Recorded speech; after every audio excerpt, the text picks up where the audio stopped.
News 46 is brought to you by Inspiration Senior Living, where we provide affordable elegance to Pahrump area seniors.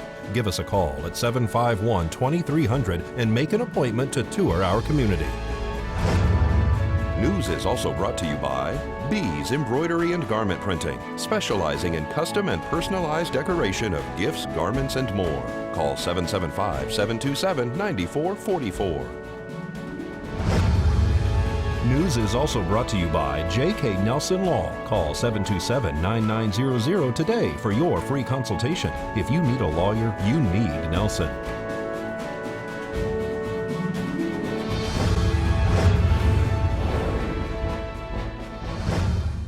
Tonight on News 46, a stalking suspect is seen in court. The sheriff opens a substation at Walmart. And a monster truck owner cries foul after his toys are stolen. News 46 starts now. You're watching KPVM News 46 with Deanna O'Donnell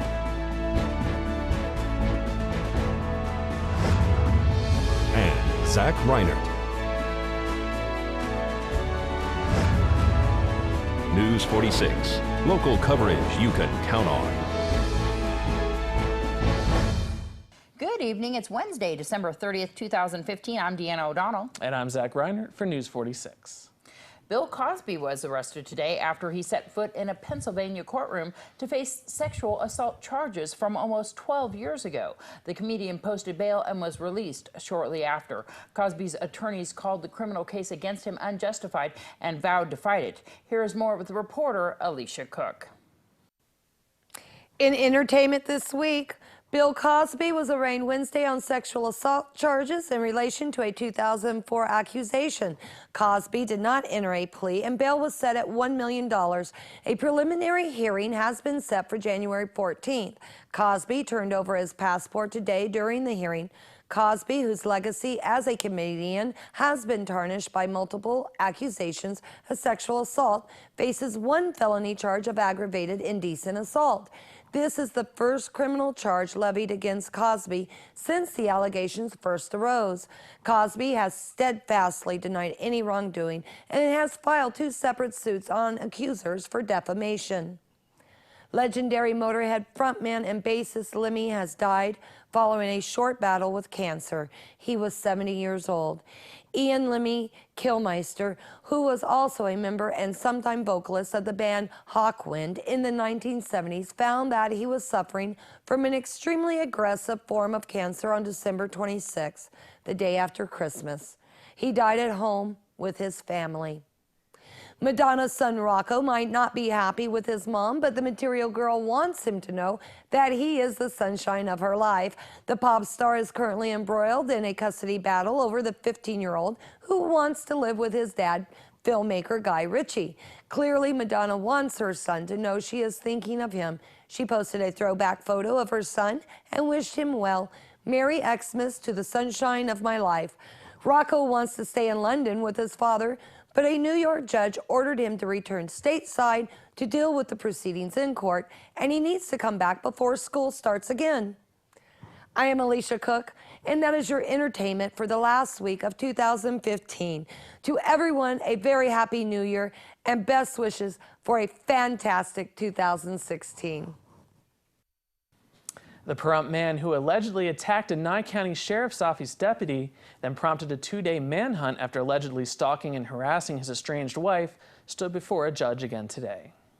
Jeffrey Stevens was granted bail this morning by Judge Kent Jasperson after Deputy District Attorney Daniel Young asked for the amount to be set at $250,000.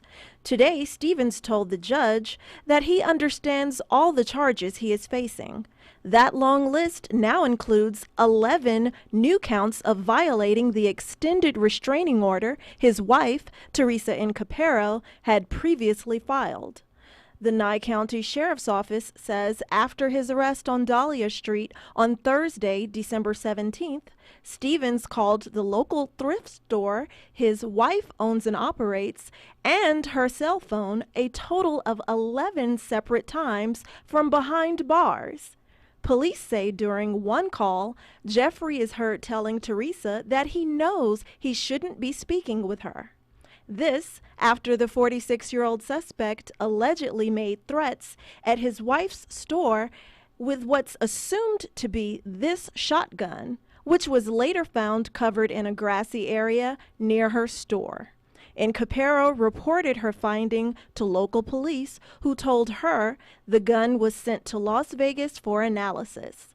The DA's office detailed today's proceedings and what's next for Stevens. Yeah, today he was had his arraignment where basically the judge informs him of the official charges that we filed on the criminal complaint, and he was arraigned on those today. He was appointed an attorney. Mr. Ernest is going to be his attorney. Mr. Ernest represented him previously on some other cases that he has currently pending with the courts. And we adjusted his bail appropriately to protect the community.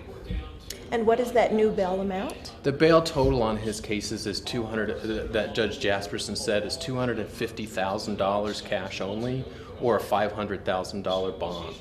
The likelihood of Stevens posting bail, your guesstimate? It's not likely, in my opinion, that he's going to post the bail. It's somewhat uncommon to have the bail that high, but due to the nature of the charges and the allegations, that was an appropriate bail to protect the community. Stevens was also recently held on drug charges and was out on bail during his arrest. Stevens' many charges in this case include resisting a public officer, battery on a peace officer, and attempted robbery. Stevens' pretrial hearing is set for January 6th. This is Unat Gentry reporting for News 46. Police were dispatched to a residence on Retread for a report of a robbery that occurred elsewhere. The suspect, identified as David John Bendazian, allegedly sold wood to the occupants of the home. The reporting parties claimed that a $100 bill was missing after the transaction. The officer conducted a search of Bendazian's vehicle to try to find the money. While searching the vehicle, the officer located a white vitamin bottle which contained heroin and a bag that had a couple grams of methamphetamine and a pill inside. Bendazian was arrested for various charges, including a bag of marijuana located in his pocket after the arrest. We'll return in just a moment with more from News 46.